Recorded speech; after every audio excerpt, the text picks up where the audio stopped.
Dipersembahkan oleh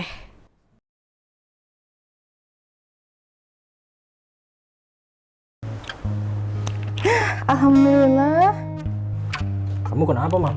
aku bahagia, Bahagia kenapa? seneng. Senang kenapa? Sebab umiku tidak marah, walaupun nilaiku jelek. Wah, kok bisa? Padahal kan nilai kamu jelek. Kenapa Umi bisa tidak marah? Karena umiku sudah tahu bagaimana aku mengerjakan tugasku, sehingga hasilnya kita serahkan kepada Allah Subhanahu Wa Taala. Wah, Gitu. Emang kenapa? syukurlah. Kalau aku nilai jelek, pasti aku dimarahi. Kamu tidak bahagia berarti kau dimarahi ya? Tidak, karena nilaiku jelek. Iya ya. Berarti kamu nggak tahu bagaimana saya bahagia. Tidak. Sedih sekali. Iya. Baiklah, kalau begitu ada sebuah kajian mengenai apa itu bahagia, bagaimana ciri-ciri bahagia, dan sehingga kamu bisa tahu nih, bahagia itu tidak hanya dari hal-hal besar. Walaupun nilai kamu jelek, kita tetap bisa bahagia. Nih. Kalau aku nonton itu, aku bisa bahagia. Insya Allah. Baiklah. Mari kita nonton Bahagia Bersama di YouTube-nya Uhamka. Boleh. Sebagai mahasiswa Uhamka. Nih. Saya. Nah, ini dia. Assalamualaikum warahmatullahi wabarakatuh. Hamka Muda dan pemirsa TV-mu dimanapun berada. Banyak kisah, banyak cerita tentang apa itu bahagia, makna bahagia itu apa. Ada kalanya kita melihat ada keluarga yang bercengkrama, kedua orang tuanya, anak-anaknya sedang bermain dengan gembira, kita katakan bahagia. Ada kita melihat perumahan yang mewah, oh alangkah bahagianya kalau kita ini tinggal di rumah itu. Kalau kita punya mobil mewah seperti itu, itulah bahagia. Kalau kita sebagai jurnalis, tentu liputan kita kalau ditayangkan dan mendapat apresiasi banyak orang, itulah bahagia. Kalau lagi kasmaran, lagi bercinta, ya, orang tentu akan merasa bahagia kalau ketemu pasangannya. Demikian juga kalau kita sakit, kalau kita sembuh, itulah bahagia.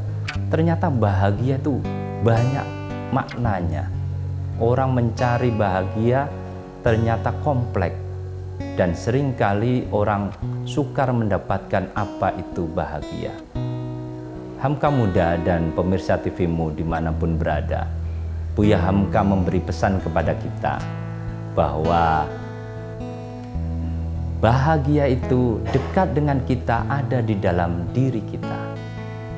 Kita bisa melihat misalnya bahwa John Rockefeller, dia pengusaha kaya, dia ingin usianya genap 100 tahun, tapi ternyata tidak bisa. Tapi ada Mbak Suro yang sakit-sakitan, yang bertahun-tahun sakit, miskin, ternyata dia ingin lebih cepat meninggal, itu akan lebih bahagia. Jadi bahagia itu apa? Harta bukan menjadi ukuran bahagia, tetapi banyak orang yang kemudian ternyata salah memahami dan melihat bahagia itu ada pada harta benda. Banyak harta justru orang tambah sombong, banyak harta orang justru serakah, tambah korupsinya dan lain sebagainya. Dengan banyak harta, banyak masalah. Dengan saudara bermusuhan, dengan teman tidak jadi teman lagi. Makanya Buya Hamka sebagaimana juga para ulama memberi pesan kepada kita, Hamka Muda dan juga pemirsa TV-mu, bahwa bahagia as-sa'adah itu adalah urusan jiwa. Bagaimana jiwa kita itu sehat. Kata Ibnu Maskawai, ada 4 sifat yang harus kita miliki kalau kita mau bahagia. Pertama, saja'ah, berani. Kita harus punya komitmen, punya kekuatan untuk berprinsip dalam konteks tauhid yang benar. Karena kata Buya Hamka, kunci bahagia itu adalah agama. Bahagia itu bisa sukar, bisa mudah ketika agama menjadi pegangannya. Sifat yang kedua, Hamka Muda dan pemirsa TV-mu, adalah ifa, menjaga kehormatan, menjaga kemaluan kita, sehingga kita punya muru'ah. Kita punya sesuatu yang kita jaga martabat kehormatannya. Kita juga menjaga hikmah, punya sifat hikmah dan sifat adalah tawazun di antara yang ekstrim dan yang liberal, di antara yang cenderung ke kanan ataupun ke kiri. Kita ada di tengah-tengahnya. Itulah yang bisa menjadikan bahagia.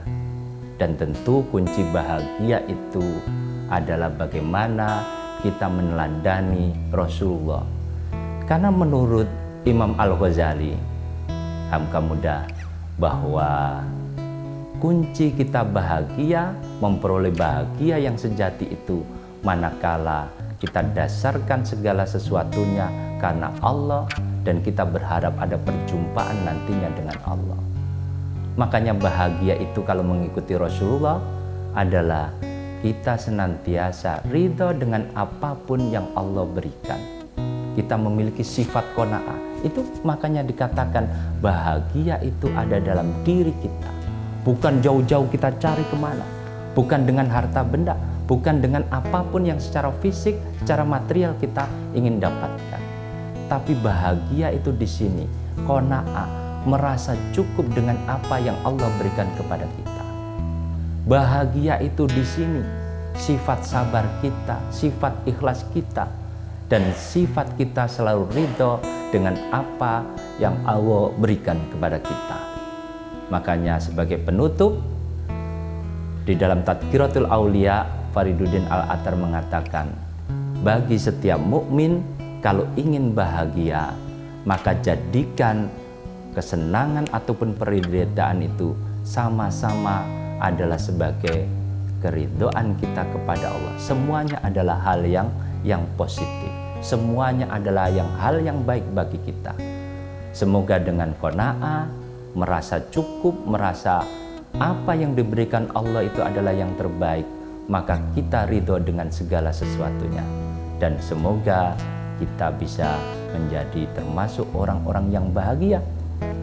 Kita tidak tergoda dengan godaan-godaan materi itu, tetapi kita selalu mencari esensi dari kebahagiaan yang hakiki, esensi yang ada di dalam nilai-nilai agama, di dalam kepasrahan kita sebagai seorang muslim dengan menjadi pribadi yang senantiasa berserah diri dan qanaah.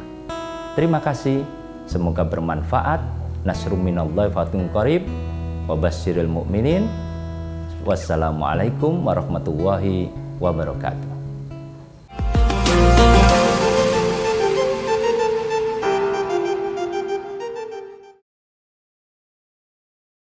Oleh